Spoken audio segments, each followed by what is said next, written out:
This the Black Powder Podcast. Kick up your feet, lean on your armrest, and get your mind blessed on this conquest. Hold a grip like a 12 gauge, let this moment kick. Black people moving and having some gun ownership. I carry weight, not to keep the camera safe. It's thinking about you, my kids and my parents' faces. The big topics, they don't wanna involve us. Think we're novice, but now we're moving hard with revolvers. This the Black Powder Podcast, let's get it started.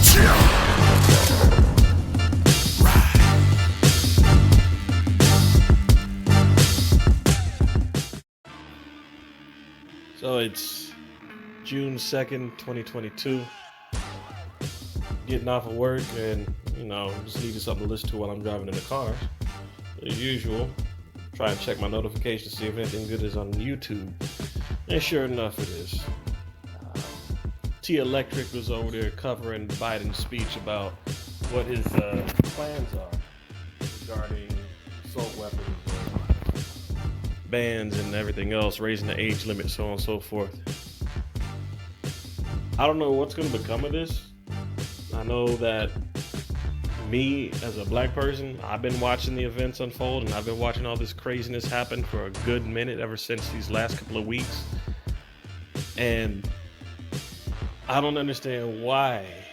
Maybe it wasn't meant for me to understand, but I don't understand why people are, especially politicians, celebrities, and everybody else in that same boat that has money. I don't know why they're not realizing that the problem isn't the weapon. The problem is the person behind the weapon. Just enforcing gun laws in general is the equivalent of looking at somebody who is a rapist and then accusing them of what they obviously did, but at the same time, you create a condom ban for the safety of the people to make sure that there's no temptation for the other rapists out there to try and, do the same thing that the person that caused the first incident did. So then all of a sudden you run out of condoms, or rather you can't find any condoms because there's a ban on them now and they're illegal. So not only do the common people have to be careful whenever they try and enjoy themselves and have some fun time, but now you've got the people out there who have plans for evil, not really giving a damn. So everybody's affected at the end of the day. And it would be harder for the common person, because the common person knows what happens whenever you take action to procreate or practice procreation, practice sex. I mean, shit. There's a potential child that's going to come out there, but the person that doesn't care, that doesn't have a mindset for other people, is the person that doesn't give a damn.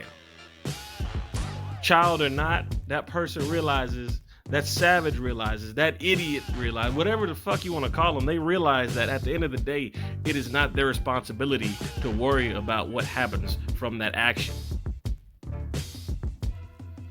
Just like trying to increase the age of gun purchases, or have harder background checks, or just whatever you do towards demonizing guns even further, it is not going to fix the problem. The problem isn't the firepower. The problem is the person who has it.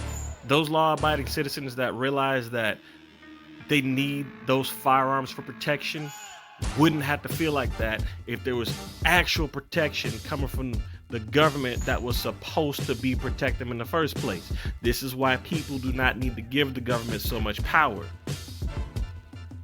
Here we are in this situation, especially after the government spent $1.9 billion not just trying to fortify, or rather, even if they hadn't done it yet. The fact of the matter is they have plans to spend $1.9 billion, if they haven't already spent it, to fortify the security of the White House, simply because of the fact that their politicians there didn't feel safe from a mob of angry people who had no firearms, who went and stormed a Capitol that had people in there working for the government that had firearms, foreign and domestic. If somebody is storming the capital of the nation, That is a domestic threat. And you think that you're gonna appease people by finally calling all these whether they're racist idiots or whatever, you finally call these people thugs. You finally utilize the word in a different context than using it to categorize a black person. Well, whoop-de-doo, we've got symbolism once again. We don't have justice, we have symbolism. As long as we paint you a pretty picture, everything will be okay. That's not how this should work. Just like they keep rolling over the fact that most of these incidents have happened due to racism. The black man that attacked all those people on the subway was racist. The kid, Peyton S. Gendron, that attacked all those innocent people in the grocery store, Tops grocery store in Buffalo, New York, was a racist who had a 180-page manifesto describing exactly what he had planned to do and why he was going to do it and why he decided to attack that area of weakened black people who could only have magazines with 10 rounds in them. Honestly, let's go even deeper. The mental health situation is real. I'm not talking about the religion of racism. I've already talked about it in my previous episode. What I'm talking about now is the fact that you've got a mother who had their child go live with their grandmother because they were irresponsible when it came to raising their kid. To the point where when the mother, I don't know about the father, but I do know the boyfriend was with the mother. But when they were around the kid, the boyfriend didn't want to be around him because he said he weirded him out. If anything, you would think that that would be a red flag to go seek help. But I guess whenever one sick person is taking care of another sick person, they don't have the common sense, whatever that is nowadays, to make sure that that sick person is taken care of, because in their mind, that person has no issues whatsoever, which is bullshit. We don't have a gun problem. We have an accountability problem.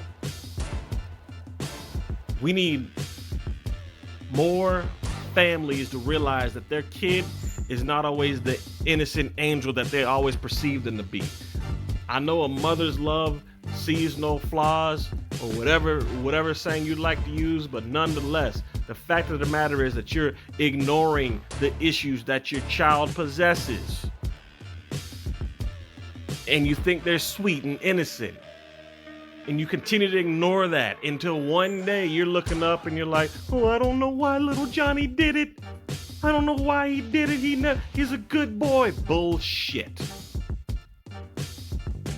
If you would spend half the time that you do trying to just praise your child and all their wrongdoing, if you spent half the time trying to realize that they have issues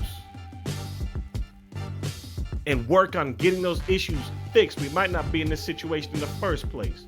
Because broken people bring broken results. When you have a broken child, what makes you think that they're not gonna turn into a broken adult? Hell, we all have problems here.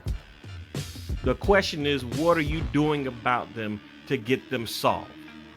The world does not owe you shit when it comes to understanding. If anything, if you have problems, it is up to you to solve them. But the fact that we just hash everything together and say, well, you know, these people had evil intentions, but it was the gun that did it. When is the last time you seen a damn gun float up in the air and spit hot fire at somebody and take them out by itself? I'll wait. And here we are now with stricter gun laws and more red flag laws, whatever those are going to be. I don't know, because right now we're looking at people who have violent tendencies. But what exactly counts as a violent tendency?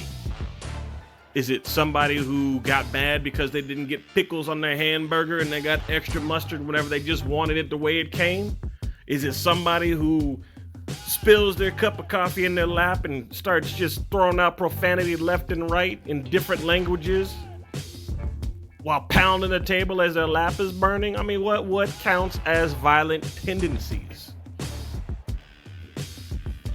And why for the love of God, why are we not addressing the police force in Uvalde? The ones who all of a sudden, while they were talking to the media, now decided not to talk to the media because it wasn't a thin blue line that was displayed on them. No. Because they were hiding behind that thin blue line. When you rip that blue line off, you see a streak of yellow. And the truth came out. The police are not there to protect you. The police are there to take a report after the incident. That being said, who is going to protect you when shit hits the fan? If you look in the mirror and you only see yourself, matter of fact, go do that. Go look in the mirror and tell me who you see looking back at you. That's who's going to protect you. Nobody else. No one else owes you protection other than yourself. And I find it rich that you've got all these anti-gun people. Yay, we did it. Cool. This is what you see on the surface. Let me tell you what you don't see. Let me tell you the deep, dark, nitty-gritty that you're going to have to deal with now. So now that you've taken all the teeth out of the sheep, you let the wolf stay armed. The wolf still has its teeth. They are also celebrating. Yeah, all right.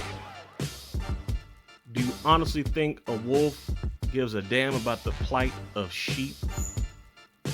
If anything, that wolf could care less. That wolf is there to eat and feast and cause terror and continue the chaos that is its own nature. But you can't blame the wolf because the wolf is a natural predator. But in our case, seeing as how we're supposed to be higher functioning beings in this animal kingdom, we're supposed to blame the predator who came from the sheep. But we don't. We continue to let the sheep suffer and take away the things that the sheep need. And yet, when you have those sheep dogs who try and herd the sheep and keep them away from danger and protect them, you also blame the sheep dog for having similar teeth to the wolf. Everybody keeps saying that they woke or they're waking up or they've arrived or awoken, whatever the hell you want to call it. But at the end of the day, I think you're sleepwalking. Because if you don't realize what this process starts, you will when it's too late.